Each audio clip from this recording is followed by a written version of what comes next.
గెలిచిందని ప్రజాశాంతి అధ్యక్షుడు KA Paul సంచలన ఆరోపణలు చేశారు. ఏపీలోని 175 నియోజకవర్గాల ఎమ్మెల్యేల అందరికంటే గాజువాకలో టీడీపీ మరియు బీజేపీ అభ్యర్థి పల్లా శ్రీనివాస్ కు అత్యధిక ఓట్లు రావడం ఏంటని ప్రశ్నించారు.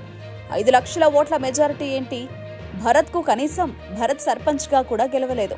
ఆయనకు అన్ని ఓట్లు ఎలా పడతాయి? ఆయనను ఏం చూసి 9 లక్షల ఓట్లు పడ్డాయి? అభివృద్ధి చేశాడా? కనీసం ఊళ్ళో తిరిగాడా అంటూ నిప్పులు చెరిగారు. మెయిన్ స్ట్రీమ్ మీడియా కూడా టీడీపీ కూటమిని కొనేసిందని, జర్నలిస్టులు ఈవీఎం స్కామ్ ను బయటకు తీయకుండా అమ్ముడుపోయారని కేఏ పాల్ విమర్శించారు. పవన్ కళ్యాణ్ ఇండియన్ పాలిటిక్స్ లోనూ ఫెయిల్యూర్ పర్సన్ గా నిలిచిపోతాడని కేఏ పాల్ స్పష్టం చేశారు. రెండింట్లో పోటీ చేస్తే రెండింట్లో ఓడిపోయిన పవన్ కళ్యాణ్ ఎలా గెలుస్తాడని, బీజేపీ సంఖలో టీడీపీ బలంతో గెలవడం పవన్ది గెలుపా అంటూ కేఏ పాల్ ఏకిపారేశారు. ఒంటరిగా వచ్చి గెలవాలని పవన్ కు సవాల్ చేశారు కేఏ పాల్. సింహం మోదీ అంటూ గొప్పలు చెప్పడం ఏంటని నిలదీశారు.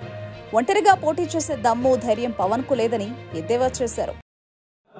గెలిచారు, ఈవీఎంల ద్వారా గెలిచారు.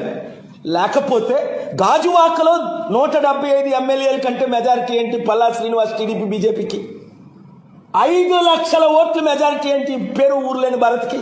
లైఫ్ లో ఎప్పుడు సర్పంచ్ అయినా అయినట్టు నాకు తెలియదు. ఆయన ఏం చేశాడేనో మా క్యాండిడేట్లు అందరూ 30 మందిలో 25 మంది అడుగుతున్నారు. ఆయన దేన్ని బట్టి ఆయనకి 9 లక్షల ఓట్లు పడ్డాయి? ఒక్కటి చెప్పండి. పేరుందా? ప్రఖ్యాతులు ఉన్నాయా? అభివృద్ధి చేశాడా? మీడియా, మెయిన్ స్ట్రీమ్ మీడియాలో చాలా మంది అమ్ముడుపోయారు.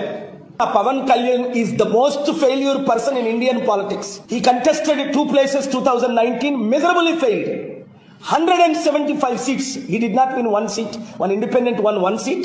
That's why he surrendered to BJP. అది గెలుపా? బీజేపీ సెంట్రల్లో తెలుగుదేశం పార్టీతో కలిసి పోటీ చేయడం దాన్ని గెలుపు అంటారా? ఒంటరిగా వస్తాను